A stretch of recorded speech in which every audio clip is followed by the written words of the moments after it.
Definite integration की इस question में आपको क्या करना है, 0 to π बॉक्स के अंदर कोट एक्स डी एक्स है, इसको इंटीग्रेट करना है।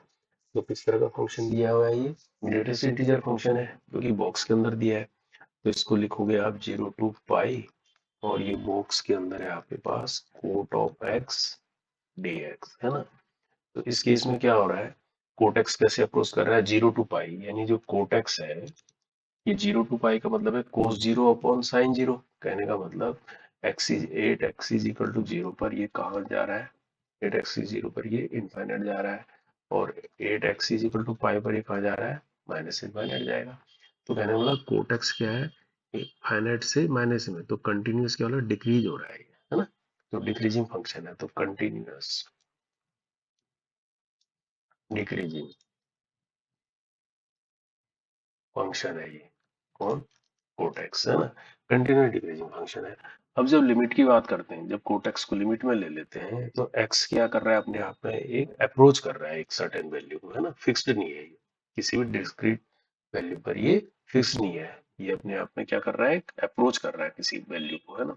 तो इस केस में हम माना जाता है कि अगर लिमिट में लिया जाए इसको कोटेक्स को, तो ये अपने आप में क्या माना जाता है, नॉन इंटीजर माना जाता है। कहने का मतलब कोटेक्स इज एज कोटेक्स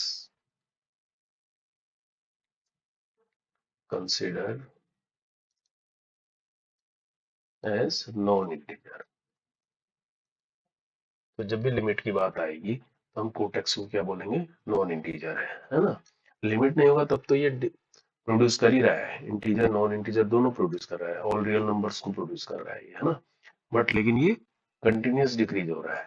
तो जब लिमिट की बात करेंगे तो एक्स अप्रोच करेगा सर्टेन वैल्यू को, है ना। तो उस केस में कोटेक्स को क्या हम लेंगे, नॉन इंटीजर मानेंगे। अब नॉन इंटीजर के लिए ग्रेटेस्ट इंटीजर फंक्शन का एक प्रॉपर्टी होता है, वो प्रॉपर्टी क्या होता है, मान लीजिए एक्स आपके पास ये है, एक ग्रेटेस्ट इंटीजर फंक्शन है, इसमें ऐड करते हैं minus X greatest integer function, तो इसकी वैल्यू -1 आती है for X does not belong to Z, integer को बिलोंग नहीं कर रहा है। तो हमारे केस में यही हो गया, कोटेक्स क्या है, नॉन इंटीजर हो गया। ये प्रॉपर्टी यूज करेंगे। दूसरी प्रॉपर्टी ये यूज कर सकते हैं, अगर 0 to a फंक्शन एक्स है हमारे पास, तो हम इसको ऐसे लिख सकते हैं, फंक्शन एक्स डी एक्स है, हम 0 to a function a minus x d x लिख सकते हैं, तो इसको यूज करेंगे। तो हम इसको क्या कर लेते हैं, अब आई कंसिडर कर लेते हैं, और ये आई आगे जाके क्या बन जाएगा, ये वाला आप लगाएंगे 0 to π, इसके अंदर बॉक्स के अंदर हम इसको लिख सकते हैं कोट पाई माइनस एक्स लिख सकते हैं इस प्रॉपर्टी से, dx, है ना।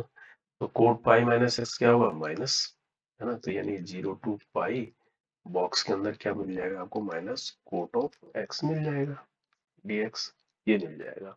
ठीक है। अब ये देखो, ऊपर इक्वेशन नंबर 1 में ये आई है ना, इसको इक्वेशन नंबर 1 मान लेते हैं, इसको इक्वेशन नंबर 2 मान लेते हैं। अब दोनों को ऐड कर देते हैं, इक्वेशन 1 और 2 को ऐड कर देते हैं, तो लेफ्ट साइड में 2i मिलेगा, और राइट साइड में देखो a की लिमिट सेम है, तो 0 to π के अंदर ही दोनों को लिखेंगे, तो कोट एक्स एक बॉक्स में मिलेगा आपको, प्लस माइनस कोट एक्स एक बॉक्स में लिख जाएगा, साथ में dx है।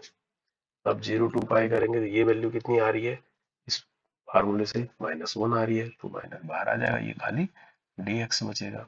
जब इसको करेंगे तो माइनस एक्स आ जाएगा, इसका इंटीग्रेशन dx का, और लिमिट लगेगी π to 0, इसका मतलब जब लगाएंगे तो -π आएगा, सिंपल, है ना। तो 2i आ गया -π, तो i कितना आ जाएगा, निकालना तो i है ना, i इज इक्वल टू -π/2, तो -π/2 इसका आंसर हो जाएगा।